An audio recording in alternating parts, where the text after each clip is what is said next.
Hello CDS aspirants, मेरा नाम है Bhavani Singh and I welcome each one of you to the Cavalier Defence Academy. देखो, तुम्हारा तीसरा एफएलटी हो चुका है और उस एफएलटी में काफी सारे क्वेश्चंस ऐसे थे जो डायरेक्ट क्वेश्चंस थे। इसका मतलब है अगर आपको उनका सॉल्यूशन मालूम है तो मालूम है, नहीं मालूम तो नहीं मालूम, सीधी बात यह है। पर कुछ क्वेश्चंस ऐसे थे जो मैप बेस्ड थे और वहां पर थोड़ी सी क्लैरिटी की जरूरत है। अगर आप वर्ल्ड मैप अच्छे से करके नहीं गए हैं तो वहां पर जरूर अटके होंगे, तो उन्हीं क्वेश्चंस को यहां पर हम सॉल्व करेंगे। और कुछ मैंने एक दो क्वेश्चंस हिस्ट्री के भी लिए हैं जहां मुझे लगता है कि यहां बच्चों का थोड़ा सा जो दिमाग है वो फिसलता है, क्योंकि टेक्स्ट हैं और टेक्स्ट के अंदर का डिस्क्रिप्शन है। तो सबसे पहले क्वेश्चन नंबर 74 देखो बच्चों। क्वेश्चन नंबर 74 में एक तरफ बुद्धिस्ट टेक्स्ट दिए हुए हैं और दूसरी तरफ जो है उसका कंटेंट दिया हुआ है, उसका डिस्क्रिप्शन दिया हुआ है। तो ज्यादा से ज्यादा हम लोग 7 to 8 बुद्धिस्ट टेक्स्ट पढ़ के जाते हैं। आप लोगों ने उनके नाम भी सुने होंगे, कुछ नाम यहां पर भी है, जैसे विनय पिटक है, सुत्त पिटक है, अभिधम्म पिटक है, जातक स्टोरीज हैं, फिर कथा वस्तु है, उसके अलावा महाविभाषा शास्त्र है, अपना दीपवंश महावंश है। तो उसी में से कुछ 4 टेक्स्ट यहां पर दिए हुए हैं और उनका कंटेंट सामने दिया हुआ है और आपको इसे मैच करना है। देखो यहीं पर मैच कर देते हैं ना। सबसे पहले ये जो मिलिंदो पानो है, मिलिंदो पानो जो है ये हमने क्लास में भी कवर किया है और इसमें बेसिकली क्या है, एक बुद्धिस्ट मंक है नागसेन। वो एक ग्रीक रूलर के साथ, मिनेंडर के साथ एक कन्वर्सेशन कर रहे हैं क्वेश्चन आंसर के फॉर्मेट में। तो वो जो कन्वर्सेशन है, वो जो बातचीत है, वो जो डायलॉग्स हैं, वो मिलिंदो पानो में दिए हैं। तो ए के साथ हमारा ये जो 3 है, dialogues between Nagasena and Menander, इसी मिनेंडर को पाली लैंग्वेज में मिलिंद कहा गया है, इसलिए इसका नाम है मिलिंद पान्हो। ठीक है, तो ए के साथ तो हमारा 3 मैच कर रहा है भाई। फिर सुत्त पिटक, देखो सुत्त पिटक में क्या है, सुत्त पिटक को लिखा था आनंद ने, जो हमारे भगवान बुद्ध के जो फेवरेट डिसाइपल थे, उन्होंने इसको लिखा है सुत्त पिटक। और सुत्त पिटक में जितने भी बुद्ध के बाद बोधिसत्वास हुए, यानी बुद्ध के बाद जितने भी बुद्धिस्ट मंक्स हुए उन्हें बोधिसत्वास कहा गया। और उन बोधिसत्वास ने अपने कुछ रिलीजियस लेक्चर्स डिलीवर किए, उन रिलीजियस लेक्चर्स को सुत्त पिटक में रखा गया है। अब वो चाहे आनंद हो, उपाली हो या फिर सरिपुत्त हो, इन सब के रिलीजियस डिस्कोर्सेज यहीं पर अवेलेबल है। तो Sutta Pitaka contains religious discourses of Buddha and other bodhisattvas. तो यहां पर ये सुत्त पिटक का जो कॉम्बिनेशन है वो 4 के साथ, बी का 4 के साथ। अभिधम्म पिटक जो है ये 3rd बुद्धिस्ट काउंसिल हुई थी पाटलिपुत्र में, जब अशोक मौर्यन एम्पायर में रूल कर रहा था। तो उस टाइम पर अभिधम्म पिटक को कंपाइल किया गया था बाय मोगली पुत्तिस के द्वारा। ठीक है भाई, तो अभिधम्म पिटक, इसमें लिखा हुआ है फिलोसॉफिकल प्रिंसिपल्स ऑफ बुद्धिज्म, यानी बुद्धिज्म के जो टीचिंग्स हैं उनके पीछे के लॉजिक्स को, उनके पीछे के फिलॉसफी को यहां पर एक्सप्लेन किया हुआ है। तो यहां पर अभिधम्म पिटक के साथ यानी सी के साथ हमारा 1 का कॉम्बिनेशन है। और उसके बाद विनय पिटक में एक तो बुद्ध की अपनी लाइफ का अकाउंट दिया हुआ है और साथ ही साथ ग्रेजुअल डेवलपमेंट ऑफ संघ दिया हुआ है। संघ वो जगह थी जहां पर जितने भी बुद्धिस्ट मंक्स हैं वो रहा करते थे। तो ऑब्वियस सी बात है, जहां बुद्धिस्ट मंक्स रह रहे हैं बाकी दुनिया से कट कर, तो वो बेसिकली क्या फॉलो कर रहे हैं, मोनास्टिक डिसिप्लिन को फॉलो कर रहे हैं। तो विनय पिटक के साथ फॉलो होगा मोनास्टिक डिसिप्लिन। तो यहां पर इस तरह से हमारा कॉम्बिनेशन बनता है और इस तरह से हमारा क्वेश्चन नंबर 74 यहां पर खत्म हुआ। चलो बच्चों आगे बढ़ते हैं। क्वेश्चन नंबर हमारे पास है नेक्स्ट, क्वेश्चन नंबर है 78। क्वेश्चन नंबर 78 देखो बच्चों, लास्ट जो एग्जाम हुआ था सीडीएस का, वहां पर भी छत्रपति शिवाजी महाराज से रिलेटेड कई सारे क्वेश्चंस आए थे और यहां पर एक क्वेश्चन मैंने यहां पर दिया हुआ था आपको। तो ये जो एक क्वेश्चन है जिसमें लिखा हुआ है, क्वेश्चन है विच of the following was the main function of the Peshwa. Peshwa का मतलब है प्राइम मिनिस्टर। छत्रपति शिवाजी और उनके बाद जो भी उनके डिसेंडेंट्स हुए, उनके वंशज हुए, उनके अंडर पेशवा हुआ करते थे, पेशवा प्राइम मिनिस्टर हुआ करते थे। तो इनका शिवाजी के एडमिनिस्ट्रेशन में मेन फंक्शन क्या था? तो इनका जो मेन फंक्शन है वो था to look after the general interest and welfare of the state. ठीक है, तो आंसर है डी ऑप्शन। ठीक है, 78 का डी। तो जनरल इंटरेस्ट जो राज्य के लिए जो भला है, अच्छा है, राज्य के हित में है या राज्य के कल्याण से रिलेटेड है, वेलफेयर से रिलेटेड है, उन सारे मैटर्स को देखना पेशवा का काम था। आगे क्वेश्चन है, आगे हमारे पास एक क्वेश्चन है, क्वेश्चन नंबर है बच्चों 84। क्वेश्चन नंबर 84, ध्यान से देखो। क्वेश्चन नंबर 84 ये पॉलिटी का क्वेश्चन है और मुझे ऐसा लगता है कि बहुत ज्यादा टफ क्वेश्चन नहीं है, पर जहां बात आर्टिकल की आ जाती है हम लोग कंफ्यूज हो जाते हैं। So consider the following statements. पहला स्टेटमेंट है the power of judicial review in India lies with supreme court and high courts. ये पहला स्टेटमेंट है। और दूसरा स्टेटमेंट है आर्टिकल 13 कंटेन्स जुडिशियल रिव्यू। तो देखो दोनों स्टेटमेंट जो है वो बिल्कुल ठीक है। जुडिशियल रिव्यू का जो कॉन्सेप्ट है it has been borrowed from USA के कॉन्स्टिट्यूशन से हमने बोरो किया है जुडिशियल रिव्यू को। Basically independent judiciary, supreme court, judicial review, ये तीनों एलिमेंट्स हमने यूएसए के कॉन्स्टिट्यूशन से बोरो किए हैं। और जुडिशियल रिव्यू का मतलब ये होता है कि सेंटर में पार्लियामेंट और स्टेट में स्टेट लेजिस्लेचर, जब पार्लियामेंट और स्टेट लेजिस्लेचर लॉज बनाते हैं और अगर कोई लॉ ऐसा है जो फंडामेंटल राइट्स को वायलेट करे या फिर कोई लॉ ऐसा है जो हमारे कॉन्स्टिट्यूशन के बेसिक स्ट्रक्चर के साथ छेड़खानी करे, तो ऐसे लॉ को सुप्रीम कोर्ट और हाई कोर्ट जो है रिव्यू करते हैं, उसकी वैलिडिटी चेक करते हैं कि वो कितना सही है, किस हद तक सही है। अगर कोई लॉ ऐसा है, सुप्रीम कोर्ट को या हाई कोर्ट को ऐसा लगता है कि भाई ये तो फंडामेंटल राइट्स के अगेंस्ट है या फिर ये बेसिक स्ट्रक्चर ऑफ कॉन्स्टिट्यूशन के अगेंस्ट है, तो ऐसे लॉ को सुप्रीम कोर्ट और हाई कोर्ट जो है नल एंड वॉइड डिक्लेयर कर देते हैं। तो जुडिशियल रिव्यू की पावर सुप्रीम कोर्ट के पास भी है और हाई कोर्ट के पास भी है।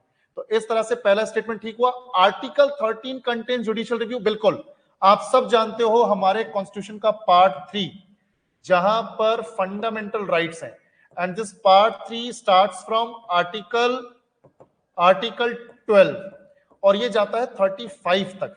हालांकि actual fundamental rights article 14 to 32 के बीच में। Article 12 defines the term state, whereas article 13 talks about judicial review. So this second statement is also correct. So which of these statements given above is are correct? तो both 1 and 2, answer है C. So 84 का ये हो गया हमारा answer.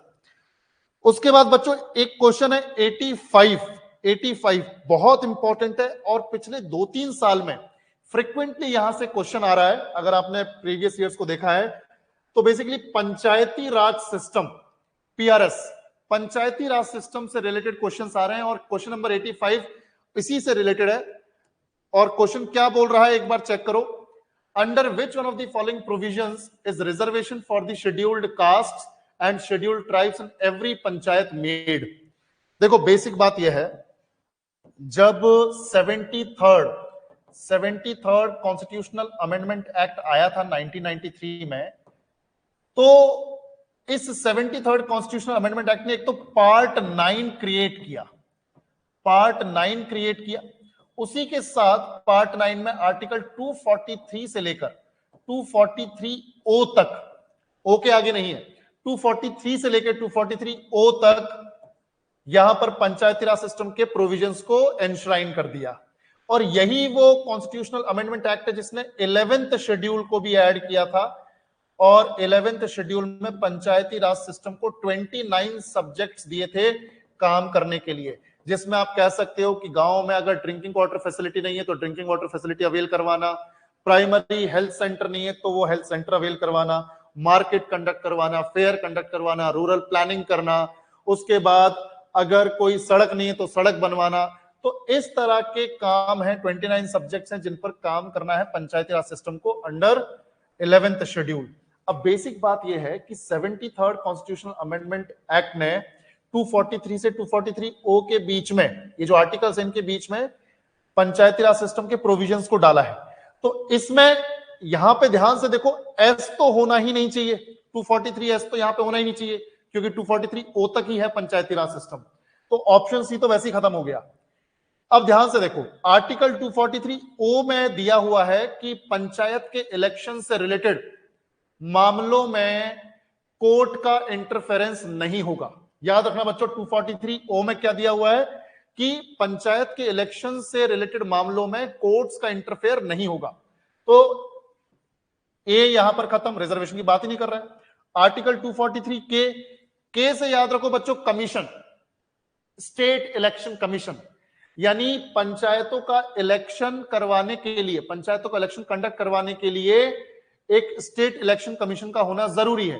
तो state election commission 243 के में एक्सप्लेन्ड है। और 243 डी में है रिजर्वेशन। भाई रिजर्वेशन एक तो वुमेन के लिए, भाई रिजर्वेशन वुमेन के लिए है कि पंचायत के हर लेवल पर, चाहे विलेज पंचायत हो या ब्लॉक पंचायत हो या जिला पंचायत हो, तीनों ही लेवल पर 1/3 seats will be reserve for women. 1/3 seats जो है महिलाओं के लिए रिजर्व होंगी, आरक्षित होंगी। उसके अलावा SC ST को जो रिजर्वेशन है वो दिया जाएगा उनकी पॉपुलेशन के प्रपोर्शन में, पॉपुलेशन के हिसाब से। वहीं OBC का जो रिजर्वेशन है that completely depends on state discretion, यानी स्टेट की अपनी मर्जी है कि वो अपने स्टेट में OBC कम्युनिटी को रिजर्वेशन देना चाहते हैं कि नहीं, क्योंकि वैसे भी panchayati raj system is a subject of state list. तो हर स्टेट के पास ये पावर है, राइट है कि वो OBC के रिजर्वेशन के साथ कैसे डील करना चाहते हैं। तो याद रखो, article 243 D talks about reservation for ST and SCs। तो 85 का आंसर हो गया डी। अब हमारे पास 86, नेक्स्ट क्वेश्चन है बच्चों 86। ध्यान से देखो 86 क्वेश्चन यहां पर है, the following are associated with well known local government policies. तो यहां पर ये 4 लोग हैं, प्रोमिनेंट लोग हैं, 2 तो ब्रिटिश हैं, 2 इंडियन हैं, और इनको क्रोनोलॉजिकल सीक्वेंस में अरेंज करना है। तो लॉर्ड मेयो को आप जानते हो, लॉर्ड मेयो हम लोग हिस्ट्री में पढ़ते हैं। लॉर्ड मेयो हमारा वायसरॉय था 1869 से 72 तक, और इसी के टाइम में 1872 में इंडिया में पहली बार सेंसस कंडक्ट हुआ था, पहली बार जनगणना हुई थी। पर वो सिंक्रोनाइज्ड सेंसस नहीं था, ऑफिशियल सेंसस नहीं था, बस फॉर्मेलिटी के लिए कर दिया था। तो फर्स्ट सेंसस हम कह सकते हैं, पर वो फर्स्ट सिंक्रोनाइज्ड या ऑफिशियल सेंसस नहीं था। 1872 में मेयो के टाइम पे हुआ था। लॉर्ड रिपन इसके बाद है। लॉर्ड रिपन ये हमारा वायसरॉय था 1880 से लेकर 1884 तक, यानी इंडियन नेशनल कांग्रेस के बनने से 1 साल पहले तक। तो लॉर्ड रिपन ने क्या किया था, इसको बोला जाता है कि ये father of local self governance था, father of local self governance. इसके टाइम पर काफी कुछ हुआ है। एल्बर्ट बिल की अगर हम बात करें तो वो भी इसी के टाइम पे आया, father of local self governance. ध्यान से देखो बच्चों, father of local self governance इसलिए बोल रहे हैं क्योंकि इसके टाइम पर इसने डिसाइड किया बेसिकली 1882 में कि डिस्ट्रिक्ट बोर्ड्स हमें बनाने चाहिए, और डिस्ट्रिक्ट बोर्ड्स को रिस्पॉन्सिबिलिटी दी जानी चाहिए कि एक डिस्ट्रिक्ट के अंदर जितने भी विलेजेस हैं उन सब को जो बेसिक फैसिलिटीज देनी है वो डिस्ट्रिक्ट बोर्ड देगा। तो डिस्ट्रिक्ट बोर्ड्स को बनाया गया ताकि विलेजेस में सुख सुविधाएं जो उस वक्त की बेसिक थी वो पहुंच पाए। तो father of local self governance in India. फिर बलवंत राय मेहता को 1957 में, आप लोगों ने सुना होगा, 1957 में बलवंत राय मेहता कमेटी बनाई थी पंडित नेहरू ने, और इसको ये काम दिया था कि भाई आप पता करो कि हमारे 2 प्रोग्राम्स, कम्युनिटी डेवलपमेंट प्रोग्राम और एक उनका नेशनल एक्सटेंशन सर्विस वाला प्रोग्राम था जो विलेजेस के डेवलपमेंट के लिए बनाया गया था, वो फेल क्यों हुए। और फिर जब इन्होंने सजेशन दिया तो बोला कि आपको 3 tier system of Panchayati Raj implement करना चाहिए गांवों में, और ब्लॉक लेवल पे और जिला लेवल पे, डिस्ट्रिक्ट लेवल पे, ताकि गांव का विकास अच्छे से हो सके। तो 3 टियर सिस्टम, पंचायती राज का 3 टियर सिस्टम इन्होंने इंप्लीमेंट करने का सजेशन दिया था। और फिर 1977 में जब पहली बार नॉन कांग्रेस गवर्नमेंट बनी थी, मोरारजी देसाई हमारे पीएम थे, तब अशोक मेहता कमेटी बनाई गई थी इसी पंचायती राज सिस्टम को रिव्यू करने के लिए, और इन्होंने 3 टियर सिस्टम की जगह 2 टियर सिस्टम पर फोकस किया था, जिसमें इन्होंने विलेज लेवल की जो विलेज पंचायत है उसको हटा दिया और बोला कि भाई मंडल पंचायत, यानी कि ब्लॉक लेवल पे जो पंचायत है वही विलेजेस को या उनके डेवलपमेंट से रिलेटेड कामों को डील कर सकती है। तो अब तुम देखो, सबसे पहले लॉर्ड मेयो होना चाहिए क्रोनोलॉजिकल ऑर्डर में, फिर लॉर्ड रिपन, फिर बलवंत राय मेहता, फिर अशोक मेहता, यानी 2 3 1 4 ऑप्शन बी जो है वो सही आंसर है। अब आगे बढ़ते हैं बच्चों, अब थोड़ा मैप बेस्ड क्वेश्चंस आएंगे, फटाफट देखो क्वेश्चन नंबर 87, 3-4 क्वेश्चंस हैं, फटाफट से इनको देख लेते हैं, ध्यान से देखो बेटा। Question number 87, the water body that touches Scandinavian countries, Russia and Europe as well as, अब देखो सीन क्या है यहां पर बच्चों, एक बार फटाफट से मैप देखते हैं, ध्यान से देखो। वर्ल्ड के मैप पर देखेंगे बच्चों की बाल्टिक सी, नॉर्थ सी, आर्कटिक सी, ये सब कहां पर हैं और किस तरह से स्कैंडिनेवियन कंट्रीज, रशिया और यूरोप को टच कर रहे हैं। देखो ये क्वेश्चंस मैप के थ्रू ही होने चाहिए। वर्ल्ड के मैप में इतनी सारी चीजें तो आपको मालूम होनी ही चाहिए अगर आप सीडीएस का एग्जाम दे रहे हो। ध्यान से देखो बच्चों, यहां पर ये यूरोप है और यहां पर ये जो वाटर बॉडी है, this particular water body is called Baltic Sea, ये बाल्टिक सी है। और बाल्टिक सी स्कैंडिनेवियन कंट्रीज को टच कर रही है। देखो ध्यान से, ये जो कंट्री है इसका नाम है नॉर्वे, इसका नाम है स्वीडन और इधर है डेनमार्क। तो स्कैंडिनेवियन कंट्रीज का मतलब है नॉर्वे, स्वीडन और डेनमार्क। तो इनको तो टच कर रहा है बाल्टिक सी, ये तो सही है। इधर यहां पर रशिया, यहां पर आपको देखने को मिल रहा है, तो रशिया को भी टच कर रहा है, बिल्कुल ठीक है। और इधर तो यूरोप को टच कर ही रहा है बाल्टिक सी। तो यानी ये है बाल्टिक सी, फिर यहां पर है नॉर्थ सी, यहां पर है आर्कटिक सी और ये है ब्लैक सी। अच्छा, ब्लैक सी को देखो भाई ध्यान से, ब्लैक सी की जो कंट्रीज हैं कई बार पूछी जाती हैं। तो जैसे ये कंट्री है टर्की, ये है जॉर्जिया, ये है रशिया, ये है यूक्रेन, ये है रोमानिया, ये बल्गेरिया। अब इनको याद करने की एक ट्रिक भी है, इनको याद करने की ट्रिक है टर्किश बर्गर। इनको ऐसे याद करो, टर्किश बर्गर। देखो कैसे याद रखना है भाई, टर्किश से तो याद आ जाएगा टर्की, टर्किश से तो याद आ जाएगा टर्की, बी से यहां पर देखो बल्गेरिया, यू से यूक्रेन, आर से रशिया, ये जो आर है ये रोमानिया। इस ई को छोड़ देना, इसलिए मैंने इसको स्मॉल लेटर में लिखा है, ई को छोड़ दो। जी से जॉर्जिया। तो इस तरीके से ब्लैक सी के आसपास की कंट्रीज को आप याद रख सकते हो। ठीक है बच्चों, तो ये है बाल्टिक सी, बाल्टिक सी है हमारा करेक्ट आंसर हमारे यहां पे क्वेश्चन का। तो क्वेश्चन नंबर 87 का आंसर हो गया, ये हो गया हमारा आंसर बाल्टिक सी। अब हमारे पास नेक्स्ट क्वेश्चन है 88, Mediterranean sea does not touch which of the following nations. अब अगेन देखो, मेडिटेरेनियन सी के आसपास की कंट्रीज मालूम होनी चाहिए, कम से कम अफ्रीकन कंट्रीज और एशियन कंट्रीज के नाम तो याद करके जाओ, क्योंकि यूरोप में तो बहुत सारी कंट्रीज है, छोटी छोटी कंट्रीज है जो मेडिटेरेनियन सी से लगी हुई है। तो आपको 5 कंट्रीज अफ्रीका की याद रखनी होंगी और लगभग वही 5 कंट्रीज आपको एशिया की याद रखनी होंगी, और ऐसा क्वेश्चन आप इजीली अटेम्प्ट कर सकते हो बच्चों। ध्यान से देखो, एक बार ध्यान से देखो, यहीं पर इसको एक्सप्लेन करते हैं। ये देखो, यहां पर यह है बच्चों मेडिटेरेनियन सी, भूमध्य सागर, मेडिटेरेनियन सी, भूमध्य सागर, ये पूरा मेडिटेरेनियन सी है। अब यहां पर जो कंट्रीज अफ्रीका की हैं वो एक बार देख लेते हैं। जैसे ये कंट्री तो है मोरक्को, ये कंट्री है मोरक्को। आप लोगों ने हिस्ट्री में इब्न बतूता सुना होगा, इब्न बतूता पढ़ा होगा। वो इब्न बतूता मोरक्को से ही आया था जिसने रिहला नाम की किताब लिखी है, ठीक है, रिहला। तो मोरक्को, इसके बाद ये है अल्जीरिया, इस कंट्री का नाम है बच्चों अल्जीरिया।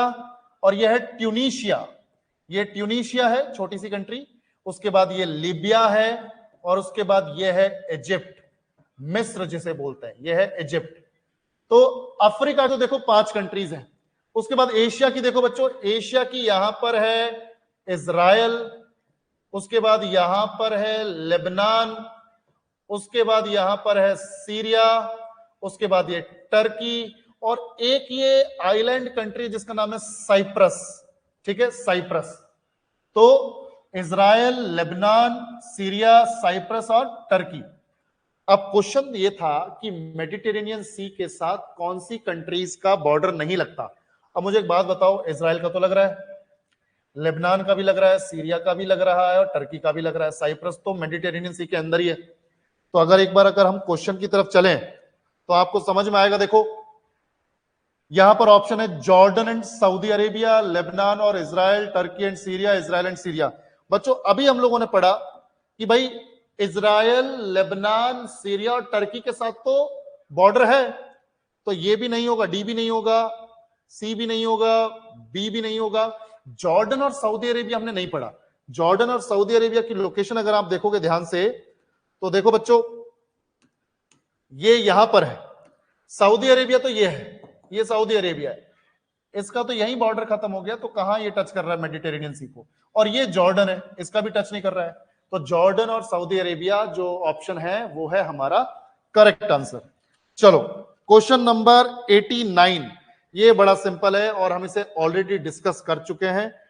मुझे लगता नहीं है कि इसको डिस्कस करने की जरूरत है, पर तुम देखो एक बार, तुम आराम से इसको अटेम्प्ट कर पाओगे। मुझे एक बात बताओ, डंकन पैसेज, डंकन पैसेज कहां पर है? ऑलरेडी डिस्कस कर चुके हैं। ये अंडमान एंड निकोबार आइलैंड्स है। ध्यान से देखो बच्चों, अंडमान एंड निकोबार आइलैंड्स, ये जो ऊपर वाले आइलैंड्स हैं इन्हें हम बोलते हैं अंडमान आइलैंड्स, ये अंडमान आइलैंड्स हैं। और ये जो नीचे वाले आइलैंड्स है बच्चों, इन्हें बोलते हैं निकोबार आइलैंड्स, निकोबार आइलैंड्स। और अंडमान आइलैंड्स में आपको अच्छे से मालूम है कि ये जो सबसे ऊपर वाला है ये है नॉर्थ अंडमान, क्योंकि सबसे नॉर्थ में है तो नॉर्थ अंडमान। उसके बाद ये है middle Andaman. Middle Andaman is the largest island of Andaman and Nicobar group of islands, largest है मिडिल अंडमान। पूरे अंडमान एंड निकोबार आइलैंड्स में सबसे बड़ा है middle Andaman. Then we have south Andaman. हमारे अंडमान एंड निकोबार की जो कैपिटल है पोर्ट ब्लेयर, वो साउथ अंडमान पर ही है। और जो एक टूरिस्ट डेस्टिनेशन बना हुआ है आज के टाइम में, सेल्यूलर जेल, काला पानी की जेल, वो भी पोर्ट ब्लेयर कैपिटल के पास ही है। उसके बाद देखो बच्चों, ये है लिटिल अंडमान। तो इनको याद रखना भी इजी है, नॉर्थ मिडिल साउथ लिटिल, या फिर नॉर्थ और साउथ मिडिल और लिटिल, इस तरह से। और उसके बाद देखो निकोबार में अगर ध्यान से देखोगे तो निकोबार में ये है बच्चों कार निकोबार, सबसे ऊपर कार निकोबार, और ये फिर यहां पर लिटिल निकोबार, लिटिल निकोबार, और सबसे नीचे है ग्रेट निकोबार, जहां पर इंडिया का southern most point Indira point है, जिसका पुराना नाम पार्सन्स पॉइंट या फिर पिग्मेलियन पॉइंट है। ठीक है, तो ये अपना ग्रेट निकोबार। अब बेसिक बात यह है कि भैया डंकन पैसेज कहां लाया करता है। सो डंकन पैसेज एक नैरो वाटर बॉडी है जो लाया करती है, ध्यान से देखो, साउथ अंडमान और लिटिल अंडमान के बीच में। This is Duncan passage, this is Duncan passage. और आप सब जानते हो कि यहीं पर फिर देखो ये कोको आइलैंड्स है, म्यांमार के कंट्रोल में है कोको आइलैंड्स। इन कोको आइलैंड्स और हमारे नॉर्थ अंडमान के बीच में ये एक वाटर बॉडी है जिसे हम बोलते हैं, इस वाटर बॉडी को हम बोलते हैं कोको चैनल, कोको चैनल। फिर ये लिटिल अंडमान और कार निकोबार के बीच में ये एक वाटर बॉडी है जो अंडमान को निकोबार से अलग करती है, इसे बोलते हैं बच्चों 10 Degree channel. So 10 Degree channel separates Andaman islands from Nicobar islands. और 10 डिग्री इसलिए बोल रहे हैं क्योंकि 10 डिग्री जो नॉर्थ लैटिट्यूड है that passes through this water body. ठीक है, और ये जो कार निकोबार और लिटिल निकोबार के बीच में जो वाटर बॉडी है बच्चों, ये थोड़ा अलग सा चैनल है, इसको अच्छे से याद करके जाना। इसका नाम है Sombrero Channel, Sombrero Channel, Sombrero Channel. चलो, तो यहां पर हम लोगों ने Coco Channel, Duncan Passage, 10 Degree Channel, Sombrero Channel पढ़ लिया है। अब हमारा जो नेक्स्ट क्वेश्चन है वो है लास्ट क्वेश्चन बच्चों, और लास्ट क्वेश्चन हमें देखना है, एक लेक से रिलेटेड क्वेश्चन है, और ये क्वेश्चन है क्वेश्चन नंबर 90। ध्यान से देखो बेटा, क्वेश्चन नंबर 90। क्वेश्चन नंबर 90 में लिखा हुआ है that these are some of the notable lakes in India, match them with the state they are located in. हालांकि यहां पर इनकरेक्ट मैचेस दिए हुए हैं, ध्यान से देखो, यह भी समझ में आएंगे आपको। देखो बेटा, ये ऑप्शंस हैं आपके पास।